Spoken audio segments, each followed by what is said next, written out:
کبھی آپ صرف کہہ دیں نا میرا رب میرے ساتھ ہے، اس لفظ میں اتنی طاقت ہے کہ دشمن ویسے زیر ہو جاتا ہے۔ زندگی میں کسی سے بھی لڑائی ہو تو اچھی طرح سوچ لیں کہ اللہ اس طرف ہے یا اس طرف ہے۔ اگر آپ زیادتی پہ ہیں تو پھر رب مظلوم کی جانب ہے۔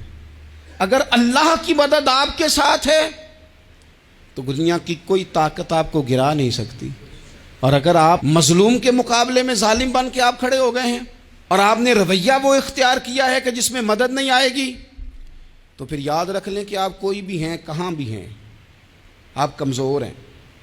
طاقتور تھے ابتدائے اسلام میں، ظاہری طاقت تھی کفار مکہ کے پاس، وہ ڈنڈوں سے مارتے تھے غریبوں کو، ان کے ہاتھوں میں ڈنڈے تھے، پر خدائی طاقت ان مظلوموں کے ساتھ تھی۔ صاحب زرقانی نے لکھا ہے، حضرت زنیرہ رضی اللہ تعالیٰ عنہ ایک لونڈی ہیں، غریب ہیں، ماڑے دا کی کام محمد نس جانا یا رونا، غریب سادی بی بی اور لونڈی کنیزہ، ایک مشرک کی کنیزہ تھی، انہوں نے کلمہ پڑھ لیا، وہ ڈنڈوں سے مارتا، دروں سے مارتا، تکلیف دیتا۔ حضرت زنیرہ رضی اللہ تعالیٰ عنہ کو اتنا مارا، اتنا مارا۔ اب آپ ایک اور پہلو پر بھی غور کریں، مار بھی پڑ رہی ہے پر خدا ادھر ہی ہے، اللہ کی مدد ادھر ہی ہے۔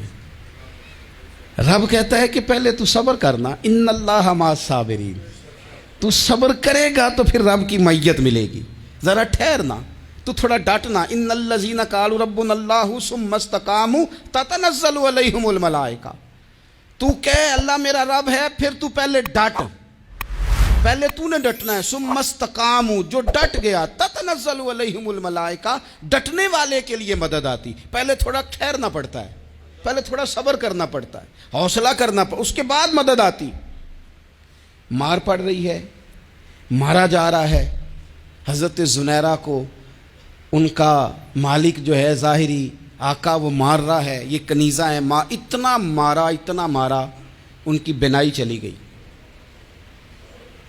نظر آنا بند ہو گیا۔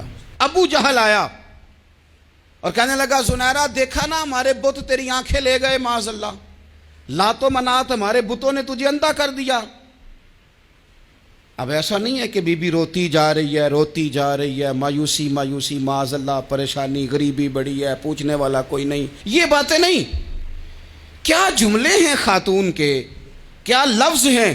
ابو جہل نے تنزیہ کہا، معاذ اللہ، کہنے لگا دیکھا نا ہمارے بتوں نے تجھے اندھا کر دیا۔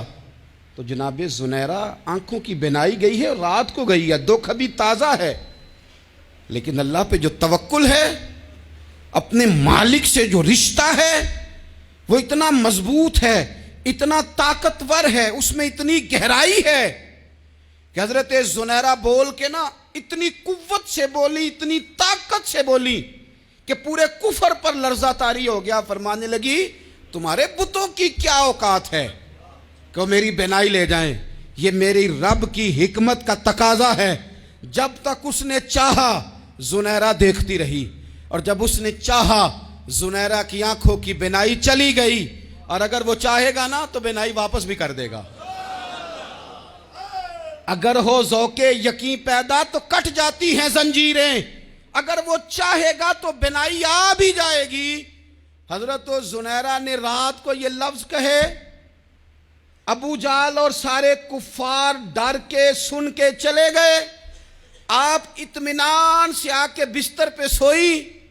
جب سویرے اٹھی تو اللہ نے آنکھوں کی روشنی واپس کر دی تھی، آنکھوں کی۔ اب چھڑی پکڑی ہے، بازاروں میں گھومتی ہے، کہتی ہیں بلاؤ کدھر ہے تمہارے لات و منات، دیکھو میرے رب نے روشنی واپس کر دی، آ کر میرے ساتھ ادھر آ، ستمگر ہنر آزمائیں، تو تیر آزما ہم جگر آزمائیں۔ بیمار لوگوں یاد رکھو، کہہ دیا ڈاکٹر نے کہ تو بڑا بیمار ہے، تو بڑا کمزور ہے، یہ ہو گیا وہ ہو گیا، تو ڈاکٹر اپنے علم کے مطابق بات کر رہا ہے، ہوگا تو وہ جو میرا رب چاہے گا۔ کمزور ہو جانا، پریشان ہو جانا، تکلیف میں آ جانا، پتہ نہیں بات ہو گئی ہے تو جانے کیا ہو جائے گا۔ اپنی زندگی کے اندر اپنے رب سے رشتہ مضبوط کریں، رسول کائنات سے رشتہ مضبوط کریں، اللہ والوں سے رشتہ مضبوط کریں۔ حضرت زنیرہ نے پیغام دیا کہ زندگی میں جو جینا چاہتے ہیں تو وہ رب کا نام لے کے جی سکتے ہیں۔ جو اپنی زندگی میں خوشیاں دیکھنا چاہتے ہیں تو رسول اللہ کے نام پر خوشیاں دیکھی جا سکتی ہیں. توکل کی بنیاد پر بندہ خوشیاں لے سکتا ہے. اور اگر انسان میں توکل نہیں ہے تو پھر وہ اس کالے جادو سے بھی ڈر رہا ہے, وہ نیلے سے بھی ڈر رہا ہے, وہ پیلے سے بھی ڈر رہا ہے, وہ فلانے سے بھی ڈر رہا ہے, وہ میرے خلاف فلانا رشتہ دار سازش کر رہا ہے تو ڈر رہا ہے, فلانا میرے بارے میں یہ کر رہا ہے تو ڈر رہا ہے, وہ پتہ نہیں دنیا ادھر ہو جائے گی تو کیا ہو جائے گا. اٹھ باندھ کمر کیوں ڈرتا ہے, پھر دیکھ خدا کیا کرتا ہے.